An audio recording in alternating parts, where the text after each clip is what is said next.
So let's talk about your podcast. Let's talk about your brands and what you do outside of your regular 9-to-5 job. So how did you get the idea to start your podcast, Touching Base PR Edition?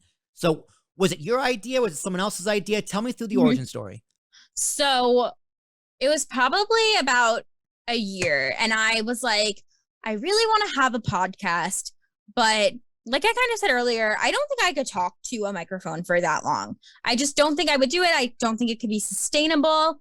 At one point, my mom and I were like, maybe let's start a podcast. But then I was like, what would we talk about every week? My friend Becca and I were like, let's start a podcast. And she was like, what should we talk about? And I was like, honestly, I don't know what we would talk about every single week.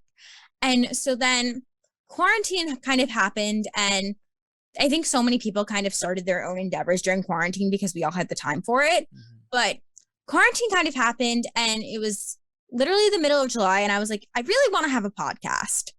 I was like, so many people started asking me questions about PR because my school didn't have a PR major. So everyone saw me kind of doing PR, and they were like, well, how are you doing it? And people started asking me questions about so many different aspects of PR. And I was like, well, maybe I could talk about that in a podcast. And then I was like, oh, well, I've connected with so many people in PR already.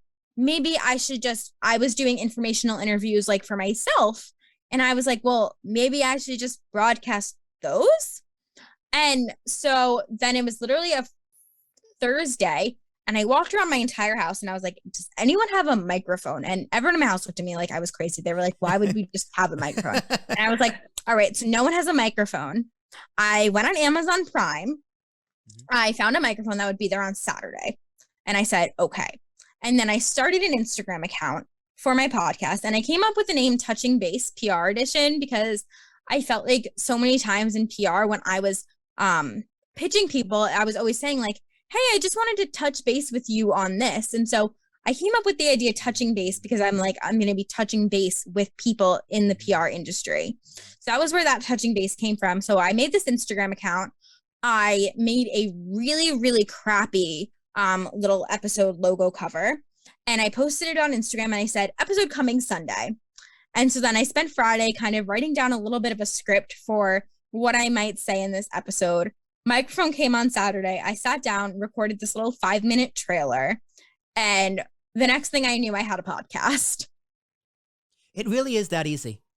Like, it really is. I love asking people what their origin story is, because it's like, damn, it's so much easier than mine.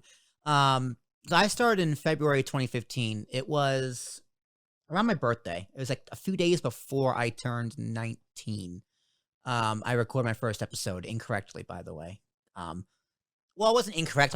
So my computer wasn't strong enough to handle Adobe Audition, so the audio was skipping. So I was so bummed. I almost quit. I almost quit then and there.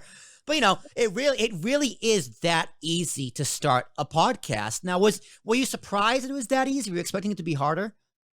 I think I was expecting it to definitely be a little bit harder.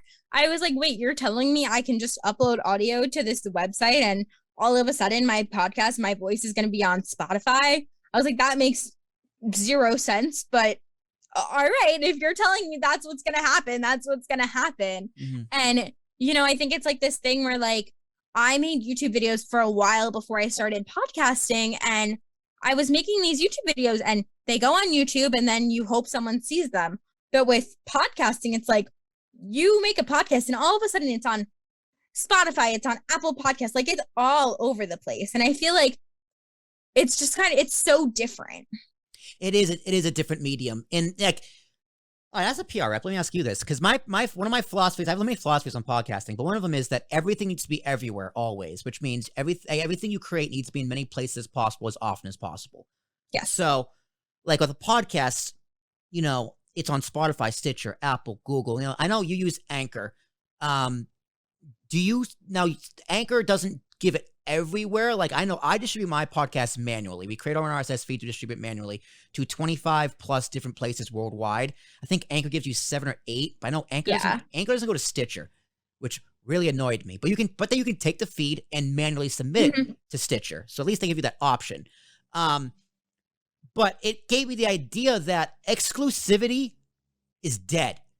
Like, there's no such thing as exclusive unless you're Joe Rogan. Oh, 100%. If I open up a news article and it is like, oh, you have to subscribe to this site, I'm like, oh, guess I'm not reading this news article. Yeah. Yeah. It's because, like, I was finding on a podcast.